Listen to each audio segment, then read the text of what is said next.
This is Marcus Reid, formerly of the Street Ledger, currently broadcasting on 7.540 MHz, upper sideband. That's USB for those of you running vintage rigs. I'm transmitting from Lower Manhattan Chambers Street, west of the federal courthouse. The old Wall Street office is sealed and dark, and we've been running off stored diesel and salvaged solar backups since grid separation on the 14th. This is my third week behind blackout glass and aluminum shielding. This is your lifeline, F. You're still out there. If your rig is powered. If you haven't had your antenna stripped for copper, or your safe house raided by asset teams, if the recovery directive hasn't reached you yet. Here's what I know. The collapse began faster than most of us expected. It wasn't just inflation. It wasn't just energy markets. It was layered like a kill switch built into the global economy. Overnight repo markets froze. T-bill auctions failed. Major clearinghouses stopped verifying trades. NASDAQ halted before first bell. And then came the circuit breakers. By the end of that Monday, the Dow had bled over 8,000 points. Within 48 hours, the New York Stock Exchange servers were quietly taken offline. That's right, if you thought that trading paused due to technical difficulties, you were lied to. The NYSE isn't down. It's dark. There are unconfirmed reports that internal nodes continued clearing ghost trades for 2 more days, linked to black market wallets. That's asset siphoning, not mitigation. I know, because I helped build the models that predicted this. My name is Marcus Reid. I was an investigative contributor to the Street Ledger's Risk and Leverage series. Before that, I was on staff at Bloomberg Law, covering foreign derivative exposure and central bank policy since 2015. And I didn't believe it either at first, not until I saw the data that disappeared. Day 4 Bank of America locks down customer portals nationwide. Not a DDoS. No breach. Just denial of access. No cash withdrawals above $500, even in major branches. ATMs spitting out blank receipts. No federal statement followed. That's when I knew it wasn't a glitch. It was a firewall. Day 5 Chase goes dark.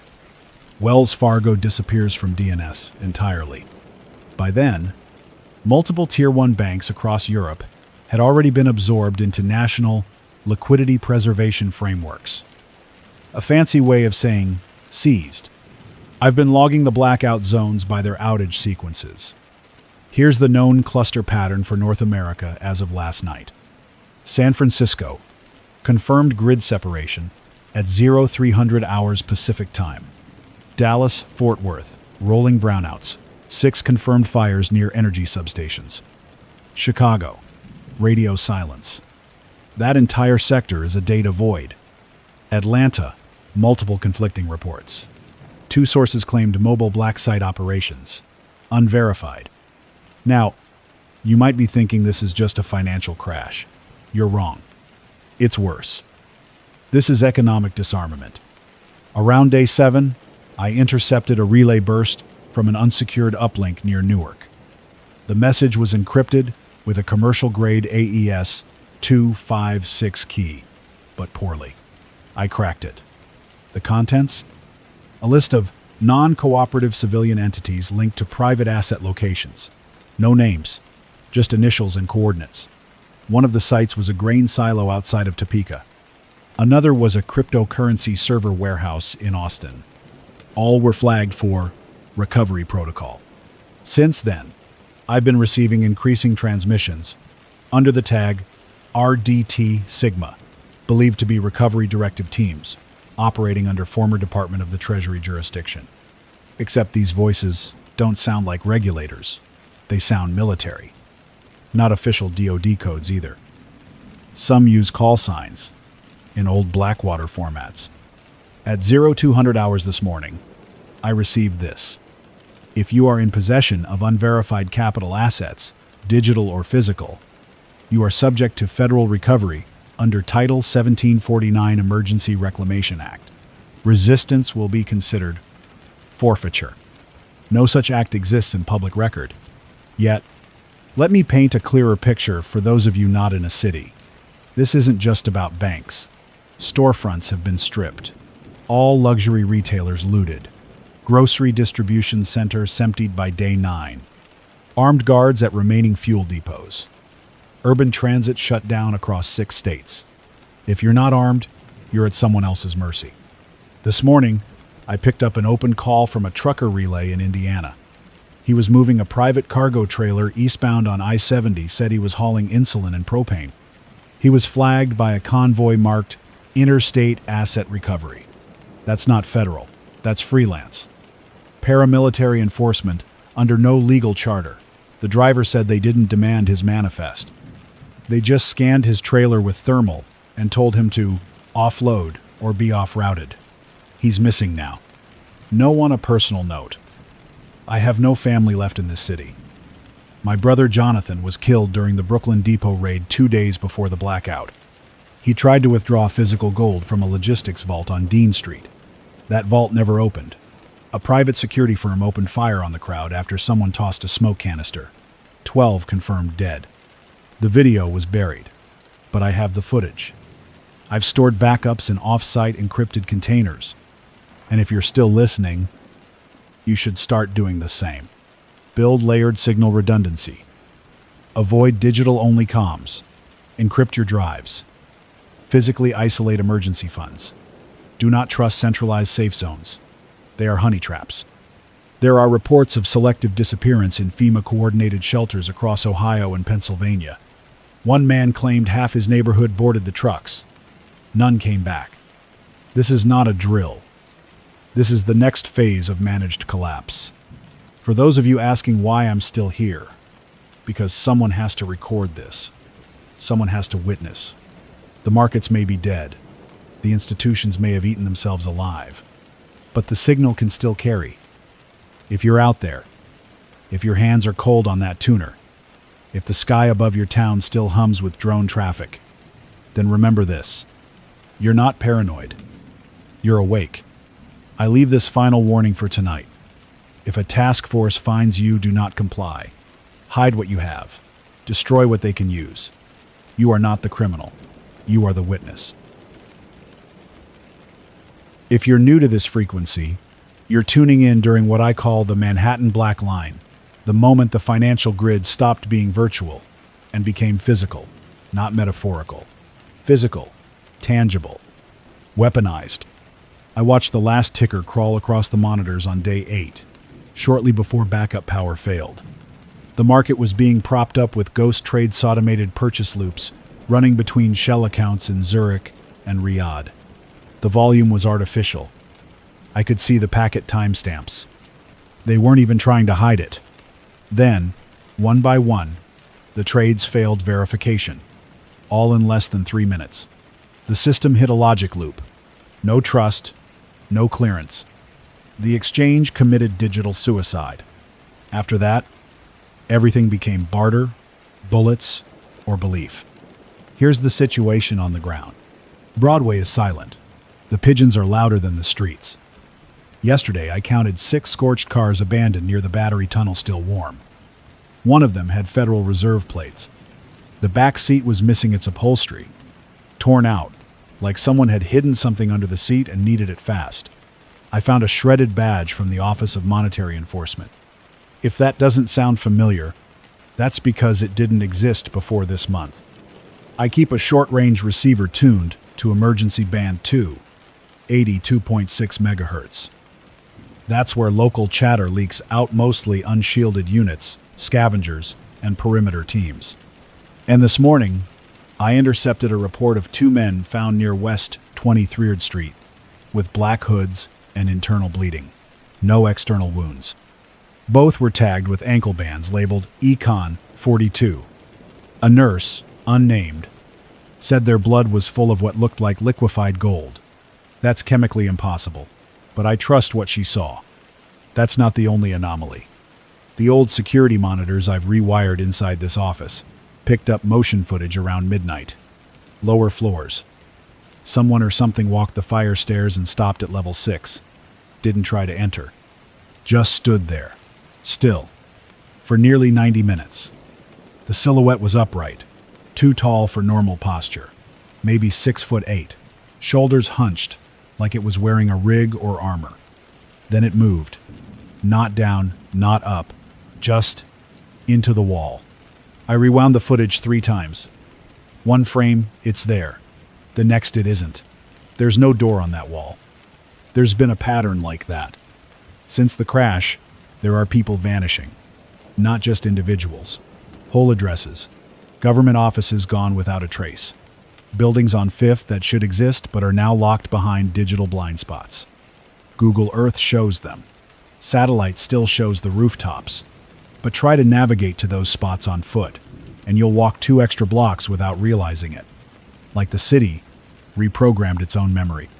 I got a message 2 days ago from someone claiming to be with the CME Group Chicago Mercantile. They used an old SATCOM protocol from their DR site. No signature. Just this. Termination of margin structures initiated by design. All equity chains lead to false sovereign assets. Do not trust vault numbers. Do not trust bonds. It was never meant to last. Extraction is live. If you don't know what that means, you're lucky. If you do, you understand why I haven't slept. The recovery teams are moving closer. The signal triangulation they're using isn't just GPS-based. They're running RF fingerprinting, measuring the unique harmonic signature of unshielded transmitters. That's how they caught a guy named Darius up near Albany. He thought he was broadcasting anonymously. They located his rig in under 5 hours, cut his power, jammed his signal, and burned the building with thermite. The transmission ended mid-sentence. I keep a backup transmitter wrapped in copper mesh and stored inside an old steel filing cabinet 2 floors down. I don't power it unless the primary goes dark. Always rotate gear. Always stay ahead of the sweep. This is not panic. This is method. Let me share something else. Something personal. There's a reason I stayed behind in this building. Not just to document. Not just to witness. But because there's a vault here one that doesn't hold cash. No gold. No securities. It holds data. Data from a private research firm I once investigated. StratGen Holdings.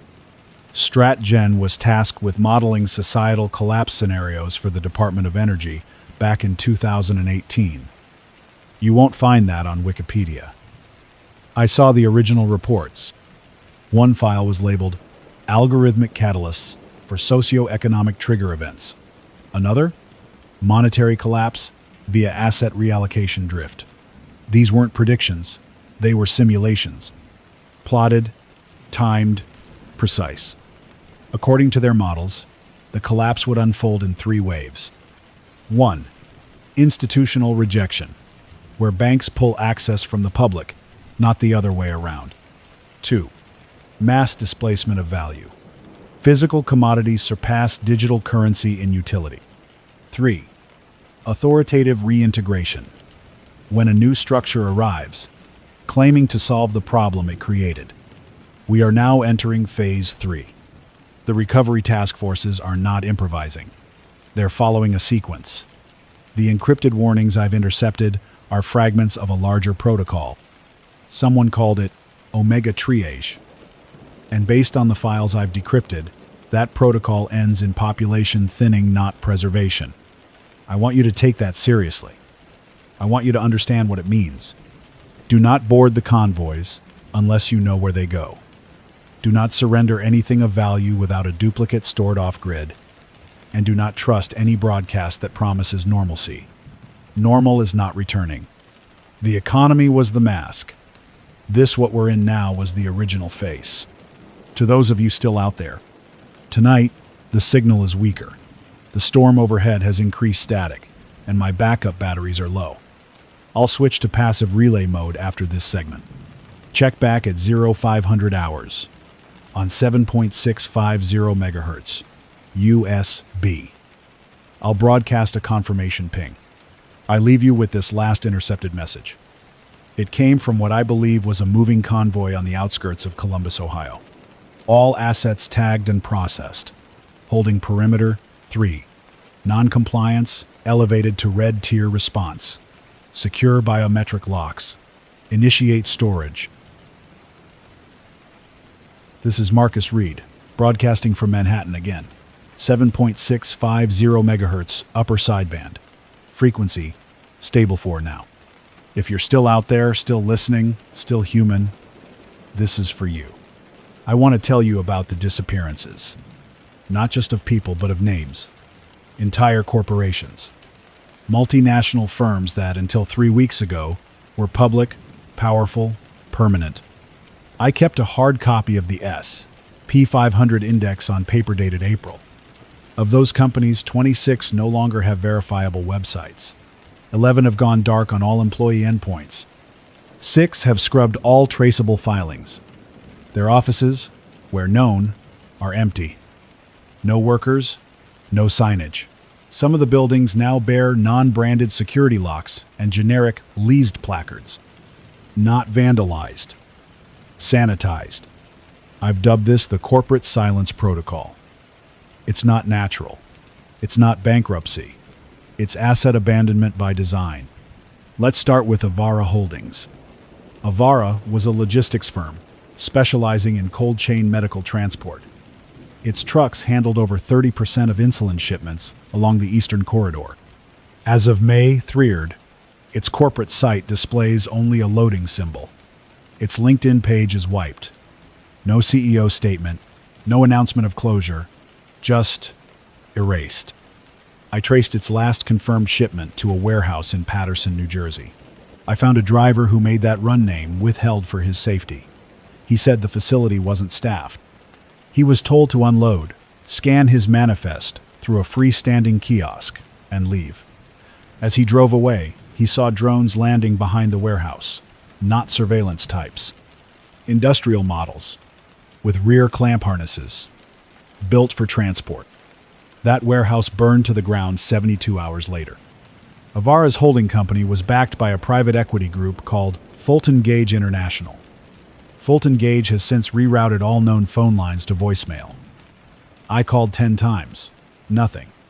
Then, last week, I received a single email unsigned.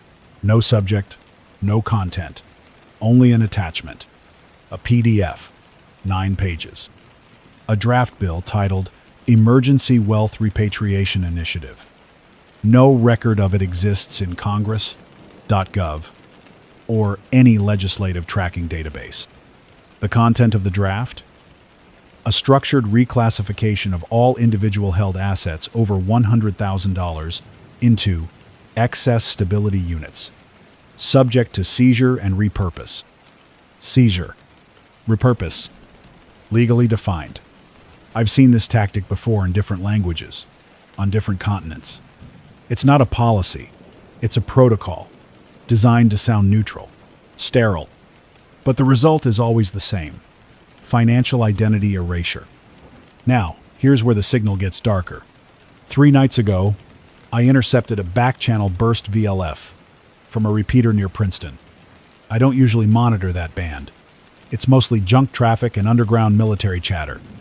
But this one came encoded with a familiar structure. I ran it through my old decryption suite. The output? A speech transcript from what appears to be a closed-door meeting at the World Bank's DC Annex. The speaker, unnamed, said this: "The collapse is not to be contained, only modulated. Excess liquidity has crystallized around private holders. Corporate silos must be cleaned. Brands will vanish. Structures must return to their pre-global baselines. There will be pain. That is the purpose of the pain." I didn't believe it was real until I matched the speech cadence to archived briefings from former IMF regional directors. It's real. So what does that mean for us? It means the corporations weren't simply victims. Some of them, maybe many, were complicit, willing participants in a soft reset, not by declaring bankruptcy, but by vanishing, leaving the rest of us to suffer the fallout. Why? Because the public anger was too hot. Because bankruptcy is public record. Because liquidation attracts scrutiny. But if you vanish, if you lease your building to a shell entity, strip the servers, reroute the capital through Panama, and leave, there's no trail. No blame. No one to sue. No class action. Just silence. There's a term in the business world for this: controlled obsolescence. They used to apply it to tech, phones, software, but now they're using it on companies, and they're doing it on purpose. Even the brands we trusted. Last week, a woman from Queens called in on my backup rig. Her name was Janine, former project lead at a now-defunct energy startup funded by ExxonMobil. She told me her team was working on grid-independent hydrogen battery packs. Midway through their pilot phase, they were visited not by Exxon brass, but by what she called a client engagement transition unit. These men weren't in suits. They were in gray utility uniforms. No IDs. No clearances. They took the schematics, wiped the servers, and sealed the lab. She was told her contract was fulfilled and escorted out of the building. That lab no longer exists in the company directory. She never got her last paycheck. I'm telling you this because it's not isolated. These patterns are everywhere now. Brands are peeling off like dead skin. And the recovery task forces, they're not chasing criminals. They're not going after hackers. They're erasing the witnesses, like us. Let me share something you need to write down, if you've got anything left to write on. A corporate address means nothing now. A job title is camouflage. If you worked for a company that's gone silent, you are at risk. Burn all tags. Ditch ID badges. Move locations. Disconnect. And if you think the government's going to intervene, think again, because the corporate silence protocol doesn't stop at private firms. I've already confirmed 5 local municipal governments have suspended operations. Not due to rioting, not even due to budget collapse. They simply vanished. The City of Trenton's online services page now routes to a placeholder. The login page for city payroll now redirects to a foreign DNS registrar. Who owns that registrar? A firm in Luxembourg that specializes in digital identity aggregation. I don't need to tell you what that implies. If you're still in a major metro area, start moving your records. Digitally shred every tax return, bank statement, payroll stub, investment certificate, and insurance document. They are tracking economic survivors through residual paperwork. My final message tonight is simple. The world didn't just collapse. It was evacuated. We weren't invited. The servers here are degrading. My DC-DC converter is running hot. Tomorrow I'll need to scavenge another power cell. There's an old rooftop solar kit left on an apartment complex near South End if it hasn't been stripped already. I'll broadcast next on 7.690 megahertz. Upper sideband. 0500 hours. Signal will be shorter 3-minute burst. Just enough to confirm I'm still alive. Until then, if you're still listening, remember, the silence of institutions is not an accident. It is the plan. If the brands vanish, stay behind. If the vaults are open, do not enter. If you hear your name on the air, run. Tonight I need to talk to you about the rescues. They're not real. You've probably heard the messages. Safe zones available. Register now. Transportation provided. Food and shelter guaranteed. That soft-voiced woman on the loop? She says it in English, then repeats it in Spanish, then Mandarin, like it's still a corporate onboarding video. Except there's no contact number, just a geolocation ping broadcast on digital shortwave. I've triangulated 5 of those pings. None of them led to shelters. None led to anything safe. One pointed to the Brooklyn Army Terminal. I sent a runner, Eli, a former EMT I've been coordinating with since the 2nd week. He was cautious, carried a recorder. He approached the terminal on foot, careful to stay in the shadows. The place was lit somehow, diesel flood lamps mounted on mobile rigs. There were trucks, not FEMA marked, all matte black, unbranded.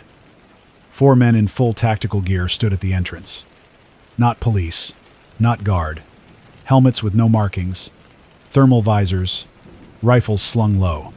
He didn't approach, just recorded what he could, and returned. That was 6 days ago. He's missing now. We traced his last position to a checkpoint north of Gowanus. After that, nothing.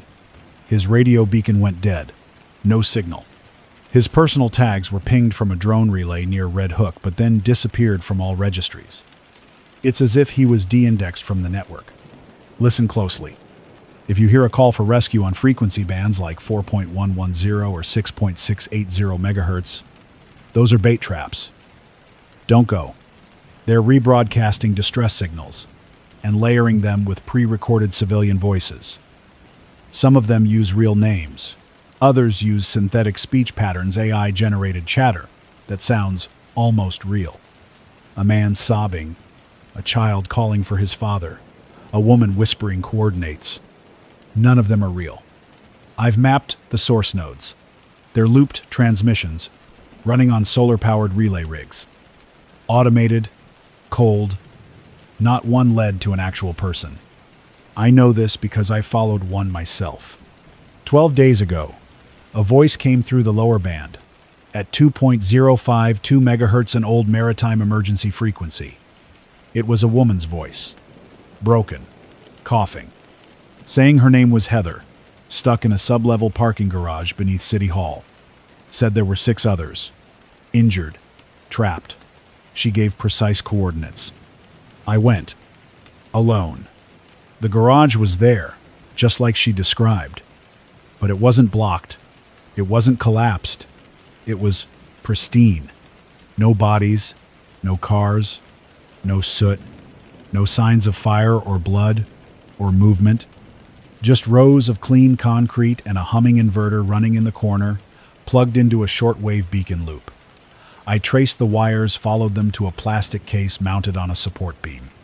Inside, a circuit board, battery-powered, audio transmitter, solar-timed, voice playback from an SD card.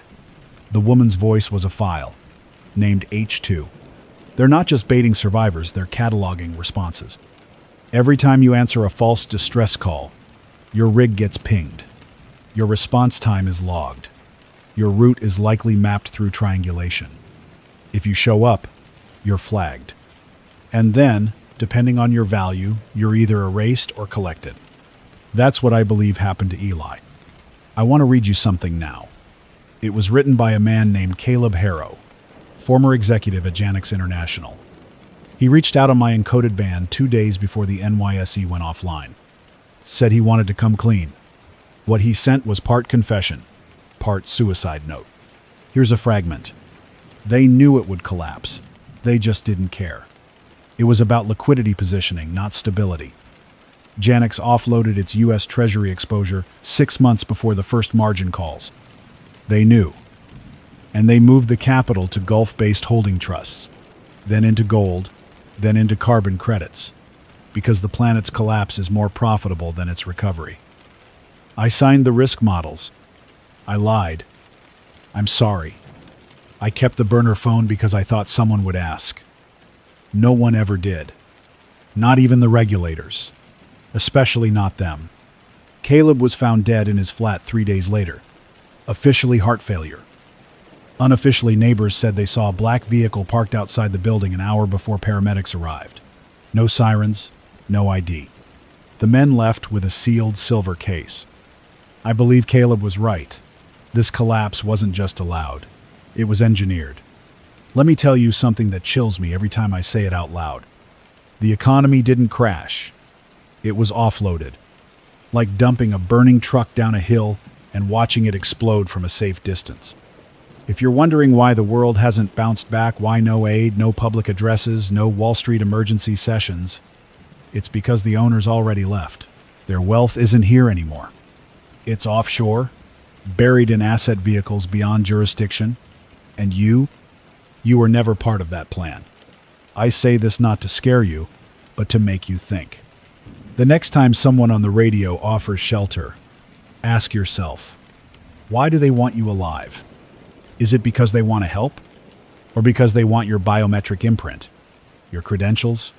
Your voice print? Your trust? I've seen a pattern in the rescue sites. They're always located in dead zones, places with poor signal, few eyes, no coverage, warehouses, parking decks, abandoned malls, sites that can be swept, cleaned, and reset without attention. If you go, leave nothing traceable behind. Better yet, don't go at all. Build smaller networks. Stay local. Use paper. Use code words. Use silence. Don't broadcast unless you're willing to be found.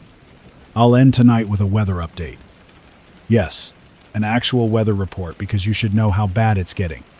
A dust storm is rolling across the eastern seaboard from the Midwest burn zones. Visibility in central Pennsylvania dropped below 30 feet today. Air quality index above 600. Unbreathable. If you're within range, seal your windows. Use charcoal filters. Wet towels beneath the doors. Protect your lungs. Do not go out. This is Marcus Reid, broadcasting at 7.740 megahertz, upper sideband. If you're still picking this up, congratulations, you're officially past the threshold. They say a collapse happens slowly, then all at once. But this wasn't a crash.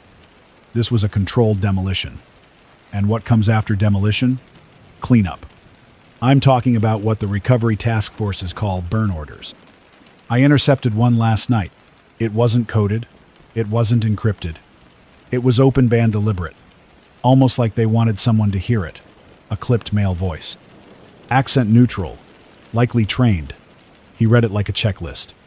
Zone 14. C. Marked. Confirmed target as unsecured facility. Status. Yellow. Authorization granted for asset denial protocol. Secondary detonation permitted. Begin sweep. No ID retention. That phrase, asset denial protocol, has shown up 5 times now, each time preceded by a recorded blackout in the target area. No cell signal, no power, no survivors. I used to think they were hunting data. Hard drives, physical ledgers. But now I believe they're after something more volatile.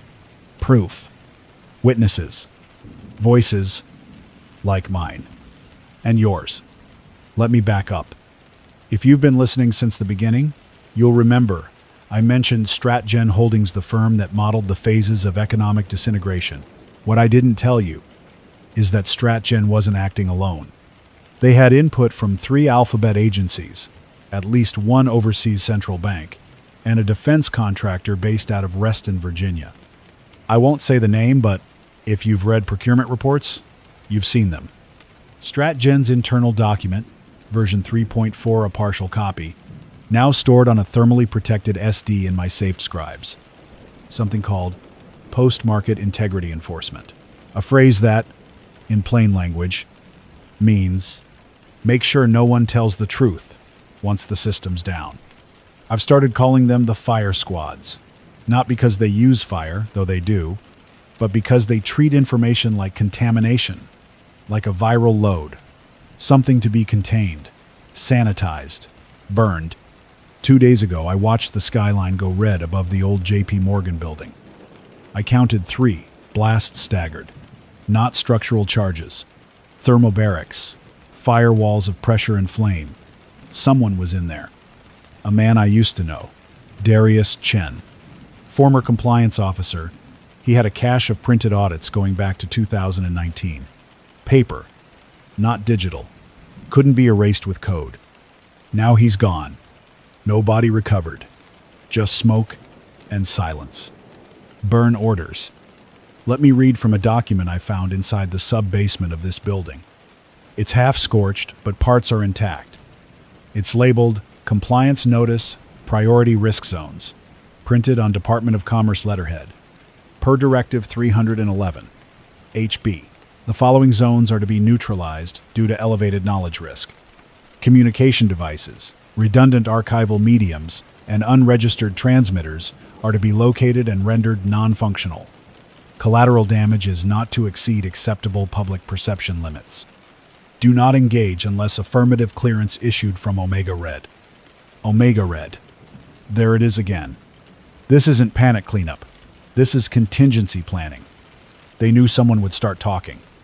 They assumed most wouldn't have the bandwidth, the fuel, the time, But those of us with analog rigs, those of us with memory and maps and backup gear, they underestimated us. And now they're playing catch up with fire. I've been moving my broadcast gear every 72 hours. A relay coil here, a backup antenna there. The loop I use for UHF scans is stashed in an old air duct with copper mesh around it.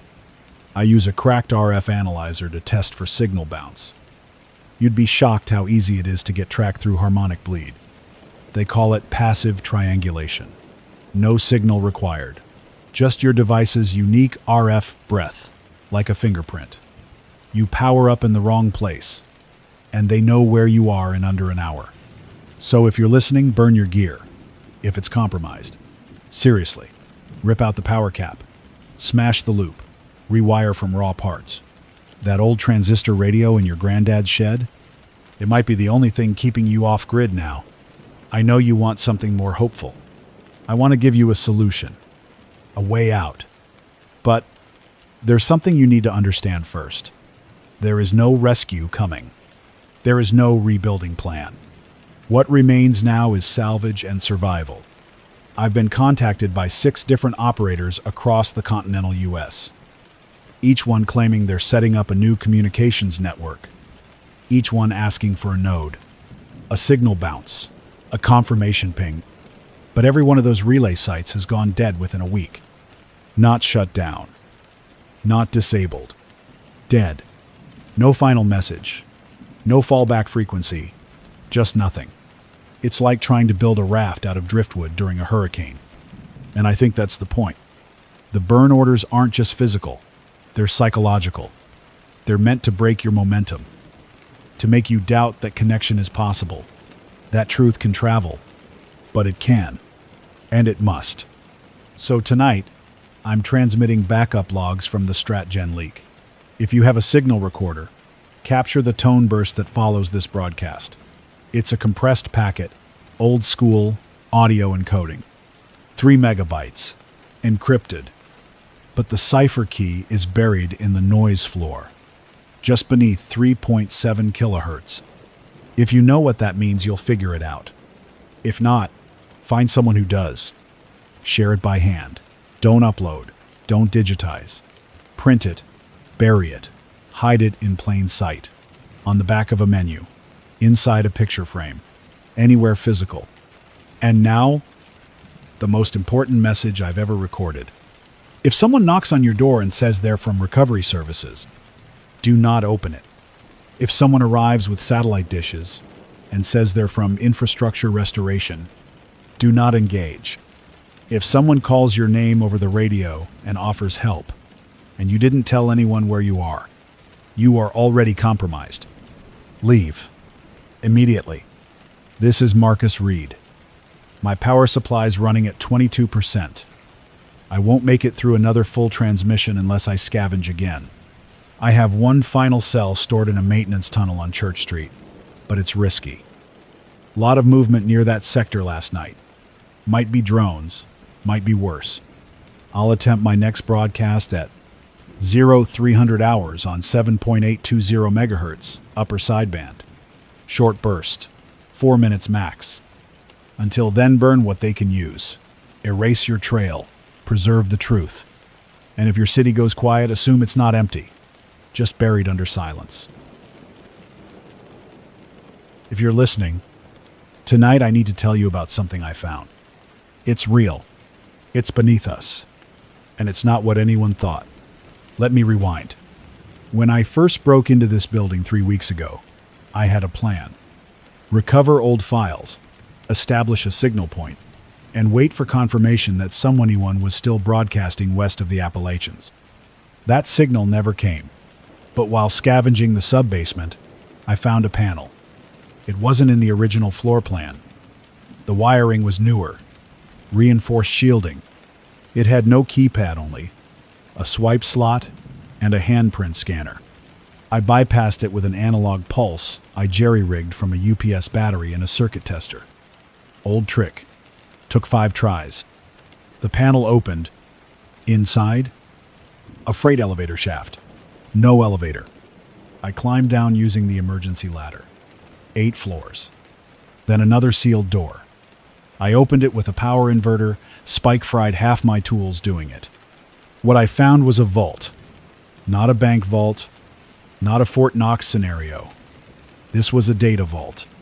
No branding, no signage, just rows of servers cold, dark, but intact.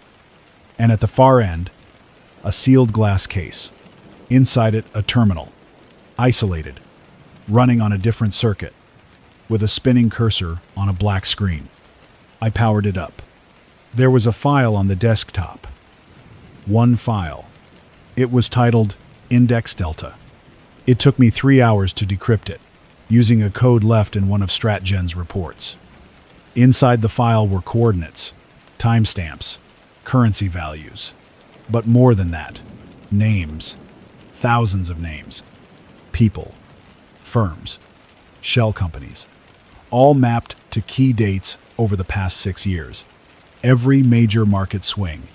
Every sudden recession recovery. Every oddly timed buyout or regulatory shift. It wasn't a record of corruption. It was a ledger of permission. These weren't crimes of greed. These were structured redistributions. Signed off, coordinated, approved from inside. The economy didn't collapse randomly. It was harvested. I don't know who compiled this file, but they knew everything, down to the second. The file even contained predictive timelines for what they called Phase 4. If you've been following my earlier transmissions, you know Phase 3 was authoritative reintegration, the point where new powers rise from the wreckage, pretending to offer order. Phase 4 is different. Phase 4 is population isolation. Here's what it said. Phase 4 begins when transactional trust falls below the 12% threshold across all urban sectors. Digital engagement will collapse. Alternate currencies will fail. Unregulated communication will be terminated via passive EMF saturation. Final nodes will be absorbed or silenced. Phase 4 ends with reclassification of surviving populations into asset pools, mobile and static. Behavioral compliance tiers determine access to rations, movement corridors, and signal bandwidth. Let me translate that for you. They're not rebuilding the economy. They're replacing it with a permission-based structure. Every action earning, spending, traveling, communicating will require behavioral validation. Not just identity verification. Behavior. Obedience. If you comply, you eat. If you speak, you vanish. And once that system is stable enough, they'll call it the fix. The recovery, the rebirth. It's not. It's a cage. And the bars are digital. That's why they're burning transmitters like mine. Why safe zones are traps. Why the old rules don't apply anymore. We are the last phase of the old economy. Wealthy independent, the prepared, the connected. And they don't need us to agree. They just need us to stop. I didn't sleep last night after decrypting that file. Because the list in Index Delta, it included media voices, financial analysts, civil engineers, disaster response specialists, ham operators. My name was on it. So was Eli's. So was Caleb Haroth, one who leaked the carbon credit shift. They knew who we were before the market fell. That means this plan didn't begin last month, or even last year. This has been running for a decade. At least. Now here's something worse. The file also included site labels. One of them is my building. The vault I'm in, it wasn't forgotten. It was left on purpose. A containment pod, a trap. I'm not supposed to leave. And the fact that I'm still alive probably means the recovery teams are behind scheduler. I've been deemed low priority, but that won't last. They'll come. For the vault. For the files. For me. So, I've uploaded fragments of the Index Delta file into bursts across this frequency and 2 others. If you've got a signal decoder and the ability to convert high-speed audio to digital, you can grab the packet. But be careful. Any node that downloads it becomes a target. Don't share it online. Don't upload. Hand copy only. Reprint it on receipts. Notebooks. Margins of old newspapers. The way truth used to travel. I'll try to make a hard copy drop somewhere near Grand Street Station. If you're nearby and know the layout, look for a service tunnel marked R104. I'll leave a duplicate under the third stairwell landing. East side. Be fast. Be silent. Do not bring a phone. This is Marcus Reid. 7.840 megahertz, upper sideband. I'm still in Lower Manhattan. Still underground. The power here is hanging by a thread, but I'm riding off a borrowed battery from a construction drone I found collapsed on Reed Street. It's holding barely. If you're listening to this broadcast, it means you're still free. That puts you in a dying category. Tonight, I need to talk about something mentioned in the index delta file. Something I didn't fully grasp until I decrypted the second layer. They're called asset pools. And no, they're not investment funds. Not portfolios, not financial instruments. They're us. People. Sorted, tagged, cataloged, and redistributed. In the second tier of the file, there's a reference list. It's formatted like a data warehouse structure. Region, timestamp, category, behavioral notes. But when you read between the lines, when you realize what they've labeled, you start to understand the new architecture being built behind the collapse. I'll give you some of the categories directly from the list. Real terms. SP Mobile Own. Skilled persons, mobile, compliant, no dependents. SP Mobile B3. Skilled, mobile, compliant, but marked high risk for prior civil activity. Upstatic C2. Unskilled, permanent, compliant, ideal for stationary allocation. Upstatic D6. Unskilled, permanent, non-compliant pending behavioral intervention. RO void, resource obsolete, non-compliant, high cost, no utility. I didn't believe it at first, until I saw the actual names attached. Truckers, nurses, teachers, maintenance crews, a few media personalities, ham radio operators, all with metadata, how often they moved, whether they used real names in transmissions, whether they shared supplies, whether they reported neighbors missing. This isn't just about currency. It's about value.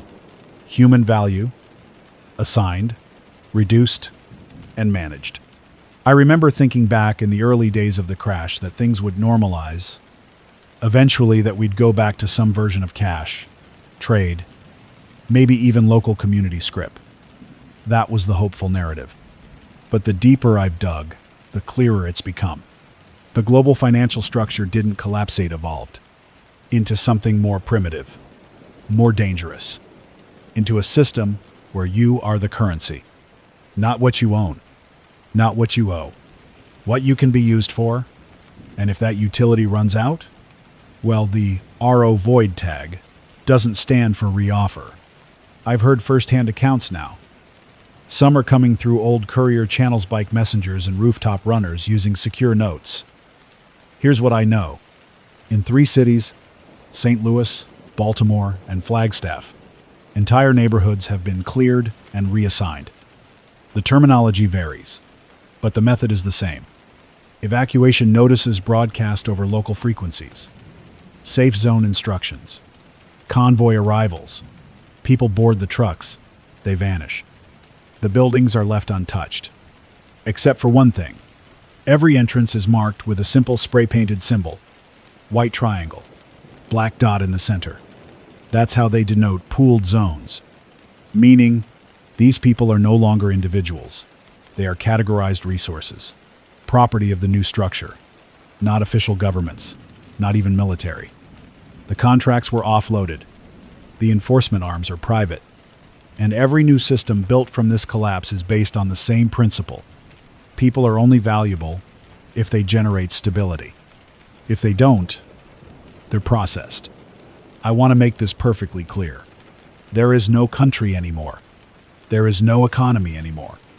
There is only compliance-based survival. Now, here's the worst part. The pool assignments are not being made by humans. They're being made by an algorithm. Buried deep inside the StratGen file was a simulation routine, written in an obscure language used for behavioral modeling in AI systems. It takes input data from biometric devices, social media, banking history, comm logs, and geographic movement. Then, it assigns a behavioral profile score, not your credit score, not your health rating, something deeper. Your resilience index, how likely you are to remain stable, how predictable your decisions are, how compliant you'll be when stressed. That score determines your value. That score determines your survival. Think back to those who disappeared first, the ones who were loudest, the ones who wouldn't fall in line, the ones who asked too many questions, the ones who posted, who rallied, who recorded. They weren't removed for being dangerous. They were removed for being expensive. You want to survive this? Then start thinking the way they think. Start thinking like a system, but not to obey it or outmaneuver it. How? Stop using digital devices. Stop broadcasting from the same location twice. Never respond to your real name over the air. Build small clusters of trust, no more than 5 people. When traveling, rotate identities and discard tags. Most importantly, stay unindexed. Because the moment they know who you are, they don't need to find you. They just wait for your signal. Now, for those of you still trying to operate shortwave rigs, I'm going to transmit a code burst at the end of this session. It's not a message, it's a key. One that unlocks the remainder of the index delta packet. It'll take about 30 seconds. If you have an SDR decoder, tune your gain low and record raw audio. Decompress offline. Use headphones there as a phase offset that throws off direct speaker analysis. Be careful. Anyone listening to the burst can track the request signal. This is Marcus Reid, broadcasting from inside the kill radius. Still breathing. Still witnessing. I'll return at 0300 hours. New band. 7.865 megahertz, upper sideband. Listen close. You are not an asset. You are not a resource. You are not a point on a ledger. You are a witness. And witnesses are harder to erase when they multiply. Tonight's message is not one I wanted to deliver, but it has to be said. We've passed the tipping point, and now something new is happening. I've received independent confirmations from 4 sources spread across 2 time zones that culling zones have been activated. Yes, that's the actual term. I didn't believe it either, until I saw it listed directly in the supplemental files inside the Index Delta archive, originally labeled CZ Protocol. This isn't metaphor. This isn't rumor. This is execution by logistics. Let me walk you through what I've confirmed. The first report came from outside Knoxville, Tennessee, a neighborhood called Twin Rivers. Mid-size, quiet, off the federal grid since early in the collapse. They'd built a small barter economy solar power, water collection, even a crude medical setup. One of their radio techs, a guy named Neil, reached out to me a week ago. Said they intercepted an encrypted pulse from a passing convoy. It wasn't targeting them, just broadcasting overhead like a coded ping, sweeping the area. 2 days later, Twin Rivers went dark. Not overrun, not burned, just gone. A drone sweep confirmed no movement. Every window shattered. Every rooftop marked with the same symbol, a white triangle with a black dot in the center. Same symbol, different outcome. 3 other locations followed within 48 hours. Fairview, Missouri. Klamath, Oregon. And, according to a garbled message from an eastbound courier, a survivor encampment in southern Vermont. All gone. Silent. The language in the protocol explains the purpose. Culling zones shall be designated where projected behavioral deviation exceeds 70% against modeled reintegration thresholds. Asset instability, surplus survival infrastructure, or active ideological resistance shall constitute cause for neutralization. Visibility must be minimized. No open media exposure. If exposure risk rises above Tier 3, execute full erasure, and place residual trauma nodes for behavioral containment. Let me translate. If a community figures out how to survive without them, it becomes a liability. Not because it's dangerous, because it's proof. Proof that we don't need the system, and the system can't tolerate proof. That's why you won't see headlines. That's why you won't find videos. The containment strategy is digital and physical. Any leaked media is scrubbed. Any uploads are suppressed at the backbone level. This isn't just censorship, it's denial of existence. Now here's the part that chilled me. Inside the protocol, there's a second layer of targeting, called residual trauma nodes. I didn't understand what that meant until I read further. These aren't cleanup crews. These are seeding teams. Their job is to implant fake narratives in surrounding population stories of riots, plagues, disappearances, anything to explain away the silence. Anything to make survivors afraid to ask what happened. That's why the misinformation is so aggressive now. You've probably heard the stories. Terror groups are behind the collapse. The virus mutated again. It's all an EMP test gone wrong. The dollar will be back by August. None of it's real. All of it is cover. There is no dollar coming back. There is no virus wave. There is no rescue. There is only the algorithm. And the algorithm doesn't care about truth. It only cares about compliance. If your area has not yet been marked, if your neighborhood, your shelter, your camp is still off the grid, and listen closely. Stop broadcasting in patterns. Limit RF signatures. Mask power usage. Do not centralize resources. If you're growing food, disperse it. If you're storing, water rotate your stock. And for God's sake, destroy any maps that show your layout. The culling zones are selected algorithmically based on probability, not certainty. They're not hunting people. They're hunting outcomes. If your setup looks like it could survive long enough to inspire imitation, you're a threat. You become a target, not because you resisted, but because you worked. That's what they can't allow. Here's something else buried deep in a footnote of the protocol file. A phrase, "Do not allow emergence of mythological nodes." I didn't understand at first. Then I realized they're talking about legends, stories of people surviving off-grid, places that made it, communities that endured without being absorbed. They don't fear rebellion. They fear hope. Hope is viral. Hope spreads. Hope makes others try. And trying is what breaks their math. So they kill the story before it starts. Tonight, I received one final message from a man I'd never spoken to before. His name was Sal. He ran a low-watt signal repeater out of a collapsed strip mall north of Tulsa. His last message was short, garbled. He said, "They don't shoot first. They wait. Jammed me. Blocked me. Then, they walked in like trash pickup. Suits, clean vans, heat vision. Didn't take anything. Just logged it. Marked the roof. Don't let them map you. Don't let them finish the map." Then silence. I checked his frequency. Nothing. The strip mall was burned 5 hours later. I have satellite pings. The shape of the fire spread was too symmetrical. That was a thermal scrape, not an accident. They finished the map. If you want to survive what's coming next, you have to stay off it. Stay unmarked. Stay unindexed. Stay between the zones. The moment they can predict you, you're already gone. I'll transmit again tomorrow night, 0200 hours, on 7.890 megahertz. Upper sideband. I'll share a full list of confirmed, quiet zones areas where no culling has yet occurred. I don't know how long those places will remain safe. Maybe a week. Maybe a day. But at least it's something. A start. And remember, the economy didn't collapse. It surrendered. The system didn't fail. It was replaced.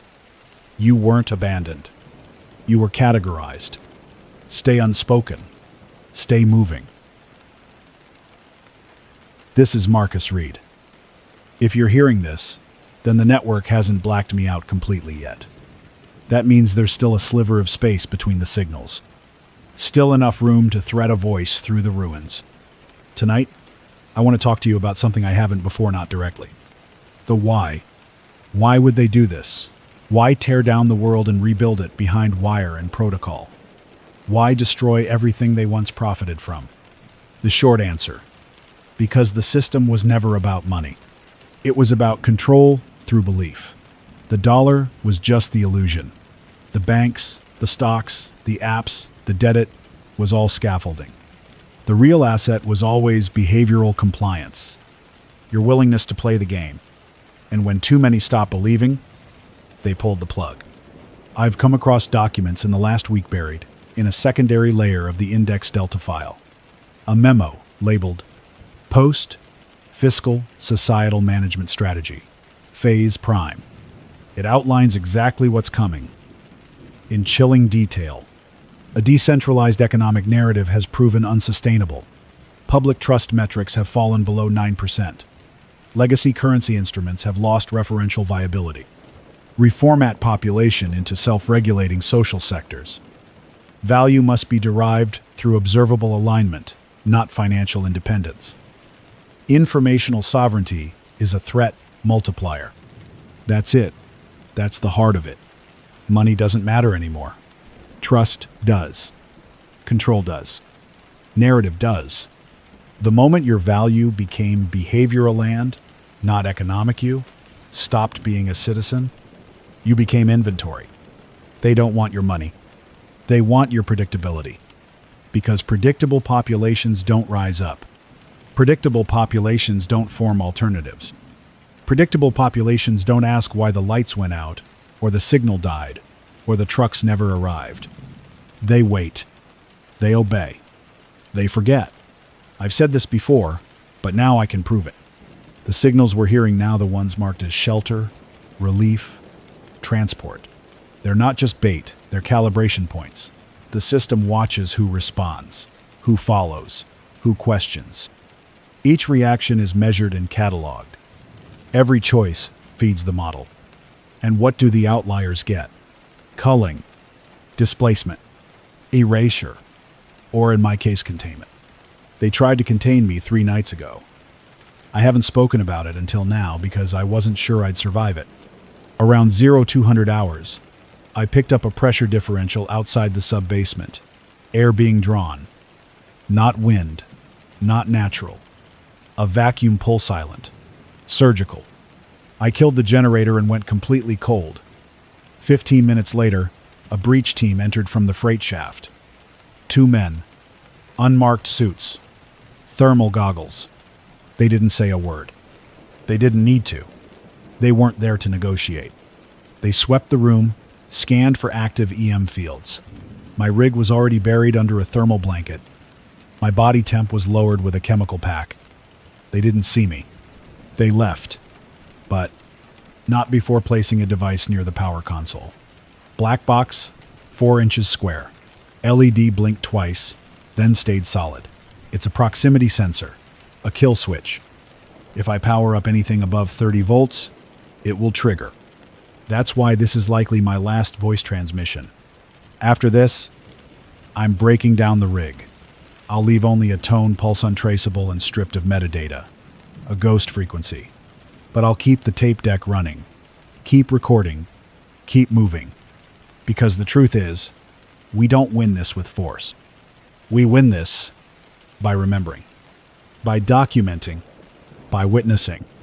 This isn't a war in the traditional sense. It's not armies and borders. It's not about who has more weapons or food or land. It's about narrative dominance. The side that writes the history is the side that defines reality. And that's why I've stayed. That's why I've kept this transmitter alive while others ran. Because even if I'm gone, even if the last battery dies, even if no one ever hears this signal again, the record exists. The names, the actions, the plan. It's real. It happened. Someone spoke. So here's what you do. If you're hearing this, record it. Burn it. Press it to vinyl. Etch it into glass. Transcribe it onto pages and hide them in walls. Read it into the ears of your children. Because they'll never teach this version. They'll say it was chaos, that it was a global panic, that people vanished in the noise, that the system broke and then healed. But we know better. We know the system didn't break. It rebooted. Without us. And now, just before I go dark, I want to say this. To those who burned the records, silence the signals, erase the survivors, your firewall won't hold forever. The human spirit is signal, and it bleeds through every wall. I am Marcus Reid, financial journalist, data archivist, radio witness, and even if this is the last time you hear me, I was here. I saw you. I named it. And I did not comply. This is the final frequency. Stay awake. Stay invisible. Stay free.